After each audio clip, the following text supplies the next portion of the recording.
Hi friends, Siragadikka ஆசை serial இனி வரப்போகிற எபிசோட்ஸ்க்கான ப்ரோமோ தான் அந்த வீடியோவில் பார்க்க போகிறோம். வாங்க ஃப்ரெண்ட்ஸ் பார்க்கலாம். சத்யாவை அவங்களுடைய ஓனருடைய பொண்ணு லவ் பண்ணுறதுனால எப்படியாச்சும் அவங்க வீட்டு ஆளுங்களெல்லாம் கைக்குள்ளே போட்டுக்கணும்னு நினைக்கிறாங்க. அதுக்கேற்ற மாதிரி தான் இப்போது அவங்களுடைய ஸ்கூலில் ரியூனியனு இப்போது அரேஞ்ச் பண்ணியிருக்காங்க. அப்படி அங்கே போகும்போது அதுக்கு பூ டெக்கரேஷன் ஆர்டர்லாம் வேணுங்களா, அதை மீனா கிட்ட சத்யாவுடைய அக்கா கிட்ட கொடுக்கலாம். அப்படி அவங்களுக்கு நாம் பூ ஆர்டர் கொடுக்கறதுனாலையும் அவங்களும் பிஸ்னஸில் டெவலப்மெண்ட் ஆவாங்க, நம்ம மேலேயும் அவங்களுக்கு பாசமும் அன்பு அதிகமாகும் அப்படின்னு சொல்லிட்டு பூ டெக்கரேஷன் ஆர்டரை மீனாவுக்கு கொடுத்துருக்குறாங்க. அந்த சமயத்தில் தான் அவங்க அம்மா வராங்க. அவங்க அம்மா வந்து பார்த்துட்டு இப்படி நான் இருக்கும்போது வேற ஆளுக்கு கொடுக்குறேன் அப்படின்னு கண்டபடி பேசுகிறாங்க.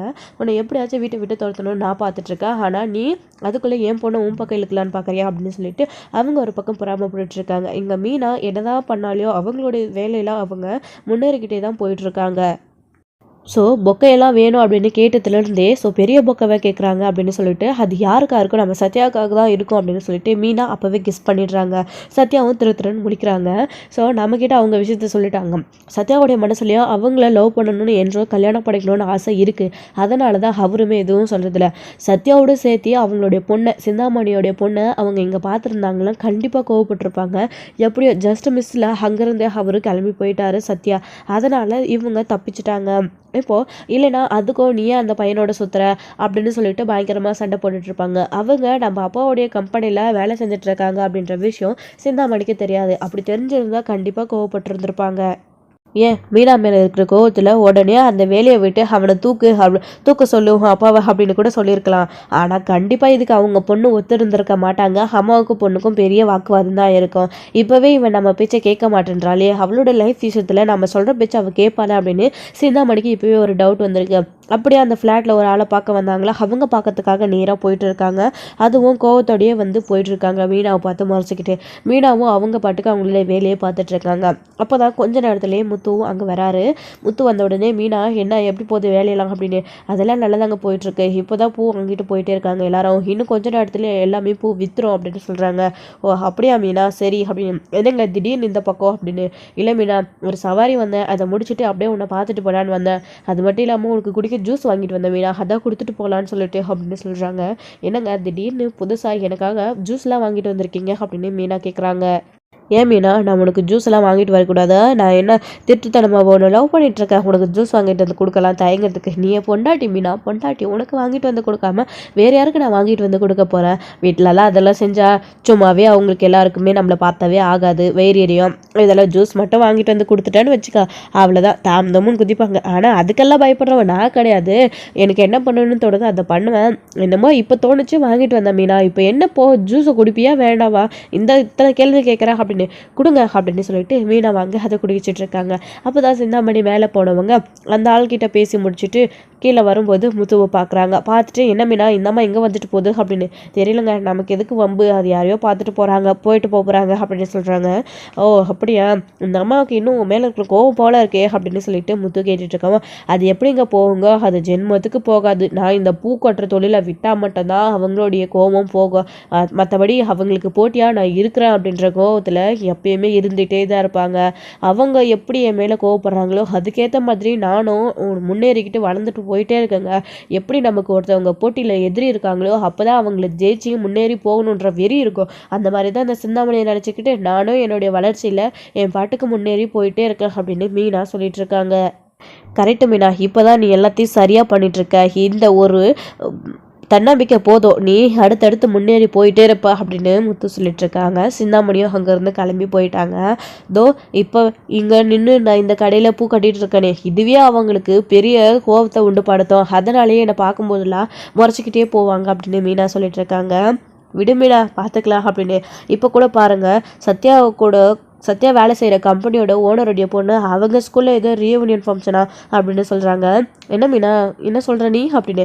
அதாங்க நம்மலாம் பழைய ஃப்ரெண்டெல்லாம் போய் ஸ்கூலில் பார்க்க போவோங்களே எல்லாரும் ஒன்றா சேர்ந்து, அப்படி அவங்க ஸ்கூலில் அது ஒரு ஃபங்க்ஷனாக கொண்டாடுறாங்களா, அதுக்கு டெக்கரேஷன் பண்ணணுமா அந்த ஹால்லலாம். அதாங்க இந்த கேக் வெட்டும்போது பர்த்டேக்கெல்லாம் எங்கேயாச்சும் பெரிய ஹாலில் வச்சா பண்ணுவாங்கள்ல அந்த மாதிரி. அப்புறம் ஃப்ரெண்ட்ஸ்க்கெல்லாம் கொடுக்க பொக்கே பண்ணணுமா, அந்த ஆர்டரை இப்போ தாங்க கொடுத்துட்டு போயிருக்காங்க. அந்த ஸ்கூலோட லொக்கேஷனை போய் நானும் பார்த்துட்டு அந்த இடம் எப்படி இருக்குது, அதுக்கு பூ எவ்வளோ ஆகுன்றதை நானும் பார்த்துட்டு வரணுங்க. இப்போ தான் ஆர்டர் கொடுத்துட்டு அவங்க கிளம்புனாங்க அப்படின்னு. ஓ அப்படியா மீனா, சரி சரி நம்ம சத்யாவும் கூட தான் வந்திருந்தான். அதுக்கப்புறம் சத்யா ஏதோ வேலை இருக்குன்னு சொல்லி கிளம்பிட்டான். அந்த பொண்ணு இப்போ தாங்க அந்த தூரத்தில் போகும், உனக்கு நீங்கள் பார்த்துருப்பீங்களே அப்படின்னு. இல்லை மீனா, நான் பார்க்கல, பரவாயில்ல இருக்கட்டும், எப்படியோ உனக்கு ஒரு ஆர்டர் கிடச்சிருக்கு அப்படின்னு. ஆமாங்க, அந்த ஆர்டர் கிடச்சா நமக்கு கொஞ்சம் உதவியாக இருக்கும், அடிக்கடிக்கு காசு சேர்த்து வச்சுக்கிட்டே இருக்கும், சீட்டு வேற எடுத்துடுச்சு, அந்த சீட்டை வேற கட்டணும்ல அப்படின்னு சொல்லிட்டு இருக்காங்க.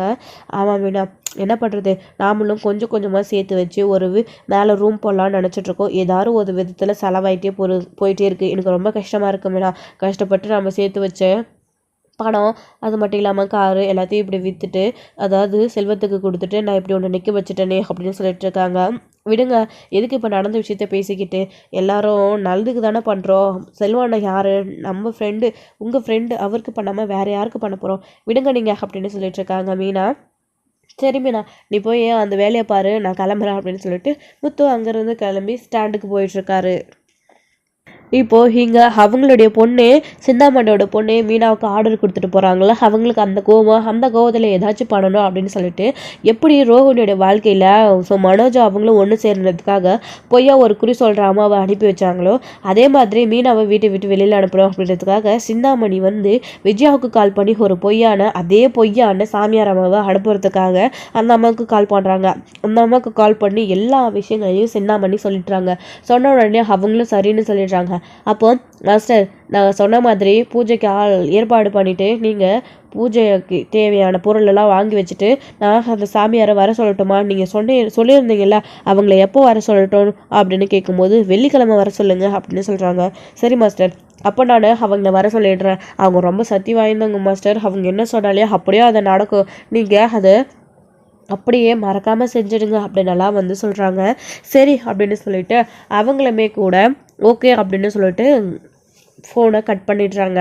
மீனா, இன்னும் எத்தனை நாளைக்கு உன்னோடைய ஆட்டோன்றத நானும் பார்க்குறேன், இன்னும் ஒரே நாள், அடுத்த 2வது நாள் நீ வீட்டை விட்டு வெளியில் இருப்ப அப்படின்னு சொல்லிட்டு சீதாமணி ரொம்பவே சந்தோஷமாக இருக்காங்க.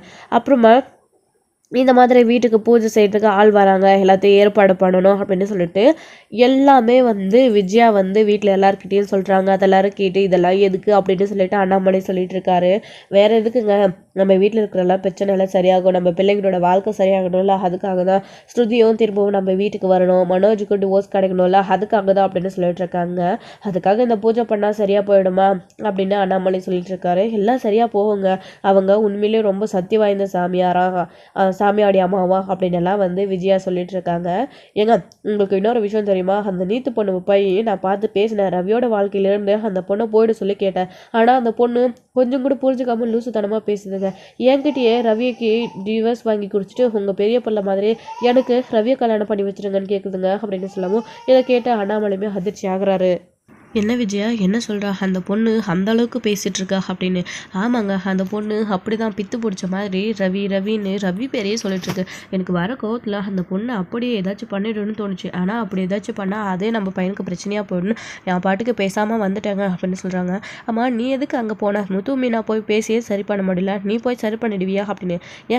ஏன் அவங்க மட்டும்தான் போய் பேசணுமா, ஏன் நான் பேசக்கூடாதா, என் பையனுடைய வாழ்க்கையை சரி பண்ணணும்னு எனக்கு அக்கறை இருக்காதா, ஏதோ அவங்களோட வாழ்க்கையை சரி பண்ணணுன்ற ஒரு நல்ல இடத்துல போனேன், அது ஆகலை, இப்போ அதுக்கு என்ன எப்போ அப்படின்னு சொல்லிட்டு இருக்காங்க.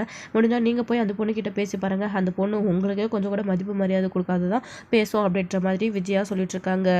சரிங்க, நாளைக்கு சாமியாடி அம்மா வந்துடுவாங்க, எப்படியும் பூஜைக்கு தேவையான பொருளெல்லாம் வாங்கணும், அதை நான் போய் வாங்கிட்டு வந்துடுறேன், உங்கள் மருமக வந்தால் அவகிட்ட சொல்லி வைங்க அப்படின்னு சொல்லிட்டு அங்கேருந்து விஜயா கிளம்பி வெளியில் போகிறாங்க. இன்னொரு பக்கம் மனோஜி வந்து ஷோரூமில் ரோகிணி தான் திரும்பவும் மனைவி அமைவாங்க அப்படின்ற விஷயத்த சொன்னாங்க இல்லையா, அந்த குறி சொல்கிறவங்க அதையே நினச்சிக்கிட்டு மனோஜி ரொம்பவே கன்ஃபியூஷனில் இருக்காங்க. அதுக்கப்புறமா அவருமே கிளம்பி வீட்டுக்கு வராங்க. வீட்டுக்கு வந்த உடனே முத்து மீனா எல்லாருமே வந்துடுறாங்க. அப்புறம் தான் வந்து முத்து இருந்துக்கிட்டு என்ன மீனா, அந்த பூ ஆர்டர் விஷயம் என்ன ஆச்சு அப்படின்னு சொல்லிட்டு இருக்காங்க. ஏங்க, அதெல்லாம் போய் பார்த்துட்டு வந்தாச்சுங்க, எப்படியும் பண்ணிடலாங்க, குறைஞ்சபட்சம் அதோடைய ஆர்டரே வந்து அது பூ வாங்கி அதை டெக்கரேஷன் பண்ண எப்படியுமே வந்து ஒரு 20,000க்கு மேலே ஆகுங்க. எனக்கு கமிஷனோட பேசி எப்படியும் ஒரு 30,000 வாங்க போகிறேன், ஏன்னா வேலை செய்கிறவங்களுக்கு சம்பளம் கொடுக்கணும், அவங்களுமே ஓகேன்னு சொல்லிட்டாங்க அது கொடுக்குறதுக்காக அப்படின்னு சொல்லுவோம். அப்போது நீ அதில் உனக்கு 10,000 லாபம் வரப்போகுது இல்லை அப்படின்னா அப்படின்னு சொல்லுவோம். ஆமாங்க, எப்படியாச்சும் பண்ணி லாபம் வந்துடுங்க அப்படின்னு சொல்லிட்டு இருக்குங்க. அது மட்டும் இல்லாமல் அதை நல்லபடியாக செஞ்சு முடித்தா அதுக்கப்புறம் அவங்களே அதுக்கு மேலே போட்டு எனக்கு கொடுக்குறதா சொல்லியிருக்காங்க 5,000 அப்படின்னு சொல்லவும், ஓ அப்போ உனக்கு 15,000 வரப்போதா, சம்பளம் போனால் கூட உனக்கு 10,000 நிற்குமே அப்படின்ற மாதிரி தான் முத்து பேசிட்டு பரவாயில்ல மீனா, அடுத்த லெவலுக்கு முன்னேறிட்டா அப்படின்னு சந்தோஷமாக இருக்காங்க. அது கொஞ்சம் மீனா சந்தோஷமாக இருந்தால் பொடுக்குமா விஜயாவுக்கு. உடனே என்னடி அங்கே வெட்டியாக பேசிக்கிட்டு, நாளைக்கு சப்போஸுக்கு சாமியார் வராங்க வீட்டுக்கு பூஜை பண்ணணும் வீட்டில், அதுக்காக எல்லாத்தையும் ரெடி பண்ண காலையில் எழுந்திரிச்சு அப்படின்னு சொல்கிறாங்க. ஏன் நீ அதெல்லாம் பண்ண மாட்டியா, நீ தானே கூட்டிகிட்டு வர அப்படின்னு அண்ணாமலை கேட்குறாரு. ஏங்க நான் இதை கூட இந்த வீட்டில் மாமியாராக சொல்லக்கூடாதா அப்படின்னு.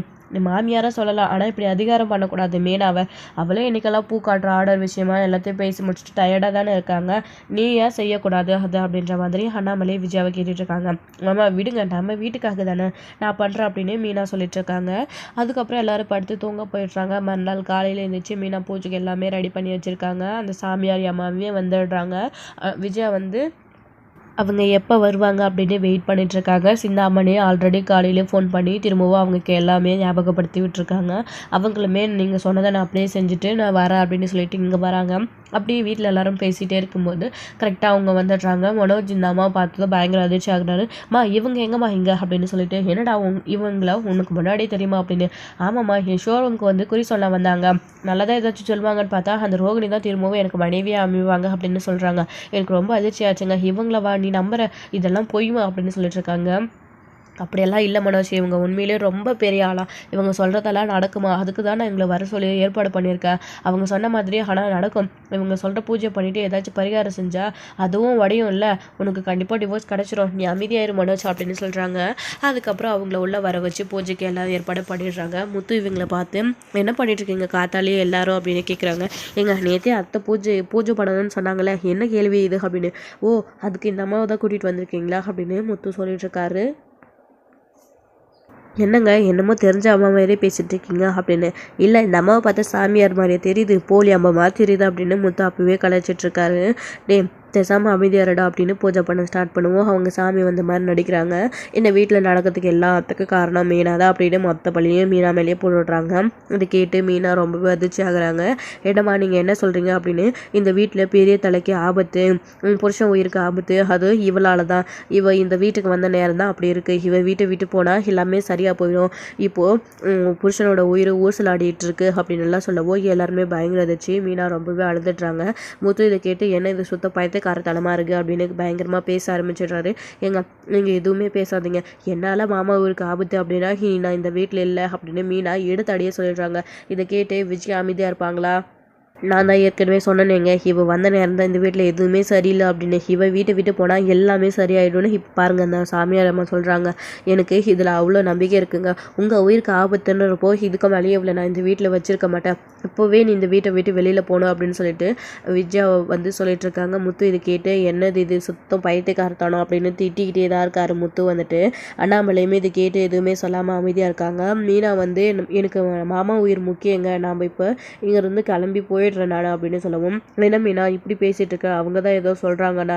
ஓ, அப்போ இங்கே நடக்கிற எல்லா காரணத்துக்கும் அவங்களோட ராசி தானா அப்படின்னு மனோஜ் வேற ஒரு பக்கம் சாமியாடிக்கிட்டே இப்போ நான் என்னம்மா பண்ணணும், இந்த பிரச்சனையெல்லாம் சரியாகணும்னா அப்படின்னு கேட்கவும், அதான் சொன்னனே உன் மருமக வீட்டை விட்டு வெளியில் போகணும், அதுக்கப்புறம் உன் பெரிய பையனுக்கு நல்லதை நடக்கும், உன் சின்ன பையனுக்கும் நல்லதை நடக்கும், எல்லாமே இந்த வீட்டில் சரியாக போயிடும், உன் புருஷனுக்கு கண்டமும் நீங்கி போயிடும், அப்புறம் நீ சாமியை கும்பிடணும், கோயிலுக்கு போகணும், விரதம் இருக்கணும் அப்படின்னு எல்லாம் வந்து ஏதோ வந்து விஜயாவுக்கு சொல்கிறாங்க.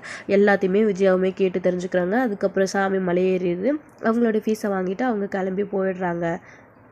அவங்க போன அடுத்த நிமிஷமே விஜயா மீனாவோட துணியெல்லாம் பேக் பண்ணி எடுத்துகிட்டு வந்து வெளியே பீசாட்டி, இப்போவே இந்த வீட்டை விட்டு நீ போகணும் அப்படின்னு சொல்லவும் அண்ணாமலை வந்து திட்டிகிட்டு இருக்காரு. என்ன விஜயா இது, என்ன சொல்ல, நான் அப்போவே இந்த பூஜை இதெல்லாம் எனக்கு நம்பிக்கை இல்லைன்னு சொன்னேன், ஆனால் சொல்ல கேட்காம இப்படி பண்ணிகிட்ருக்க, எதுக்கு மீனாவோட மனசை கஷ்டப்படுத்துகிற, என்ன மீனாவோ உனக்கு பிடிக்காதுன்ற காரணனால இப்படியெல்லாம் ட்ராமா பண்ணி நீயே கூட்டிகிட்டு வந்தியா அப்படின்னு அண்ணாமலை சொல்லிட்டு இருக்காரு. நீங்கள் சொல்கிறதாப்பா கரெக்டு, அப்படி தான் இருக்கும் அப்படின்னு முத்துவும் சொல்கிறாரு. ஏங்க உங்கள் உயிரோட விஷயத்தில் நான் ஏங்க விளையாட போகிறேன், நான் எதுக்கு இப்படி எல்லாம் பண்ண போகிறேன், அப்படியெல்லாம் இல்லைங்க, உண்மையிலே நம்ம குடும்பம் நல்லதுக்காக தான் நான் அவங்கள வர சொன்னேன், ஆனால் இப்போ தானே தெரியுது எல்லாத்துக்குமே இவ தான் காரணம், இவ தான் ஒரு ராசி கேட்டவன்னு, இதுக்கு மேலே இவ இந்த வீட்டுக்குள்ளே இருக்கக்கூடாது, கிளம்பட்டும் அப்படின்னு சொல்லிட்டு விஜயா பயங்கரமாக ஆர்ப்பாட்டம் பண்ணுறாங்க. அப்பா பரவாயில்லப்பா, உங்களோட உயிருக்காக தானே, பரவாயில்லப்பா, நானும் மீனாவும் உன்னோட ஆசீர்வாதத்தினால எங்கே இருந்தாலும் நல்லா இருப்போம், மீனா இல்லாத வீட்டில் நானும் இருக்க மாட்டேன், நானும் கிளம்புறேன் அப்படின்னு சொல்லிட்டு இருக்காங்க. எங்கேயாச்சும் போய் தொலைங்காதீங்க, 2 பேரும் இருக்கிறது இந்த வீட்டுக்குள்ளே வேஸ்ட்டு தான் அப்படின்னு விஜயா முத்துவோடைய மனசு கஷ்டப்படுற மாதிரி பேசவும் அவருமே மீனாவை கூப்பிட்டு அங்கேருந்து கிளம்பி போயிடுறாரு. அண்ணாமலை எவ்வளவோ தடுத்து பார்க்குறாங்க, ஆனால் முடியவே இல்லை. என்னால் முத்துவும் மீனாவும் வெளியில் போகிறாங்கன்னு நினைக்கிறப்போ எனக்கு அவ்வளோ கஷ்டமாக இருக்குது அப்படின்னு அண்ணாமலை ஒரு பக்கம் விஜயா கிட்ட புலம்பிட்டே இருக்கிறாரு. அப்போ தான் முத்துவும் மீனாவும் வெளியில் போயிடுறாங்க. என்ன பண்ணிட்டு இருக்க விஜயா, இதுலலாம் எனக்கு நம்பிக்கையே இல்லை அப்படின்னு. ஏங்க உங்கள் உயிருக்கு ஆபத்துன்னு தெரிஞ்சதுக்கு அப்புறமும் நான் எப்படி அமைதியாக இருப்பேன்? எங்காச்சும் போகட்டும் விடுக்க, அவளால் இந்த வீட்டில் நிம்மதியே இல்லை. நான் தான் அடிக்கடிக்கு சொல்லிக்கிட்டே இருந்தேனே, நடக்கிற எல்லாத்துக்கும் அவள் தான் காரணம்னு. அவள் இந்த வீட்டு விட்டு போனால் நம்ம வீட்டை பிடிச்ச தோஷம் எல்லாமே போயிடும். நீங்கள் அவளை பற்றி கவலைப்படாதீங்க, உங்கள் உயிர் தான் எனக்கு முக்கியம் அப்படின்னு விஜயாவும் சொல்கிறாங்க. மனோஜும் சொல்லிட்டு இருக்காரு. ஸோ இதோட இந்த எபிசோட எல்லாம் முடிச்சிருக்காங்க. அடுத்தடுத்த எபிசோடில் என்ன நடக்க போகுது, அண்ணாமலை திரும்பவும் அவங்கள வீட்டுக்கு கொண்டு வர என்ன முடிவு எடுக்க போகிறாரு அப்படின்றத வெயிட் பண்ணி நெக்ஸ்ட் வீடியோவில் பார்க்கலாம். Friends thank you. இந்த வீடியோ பிடிச்சிருந்தா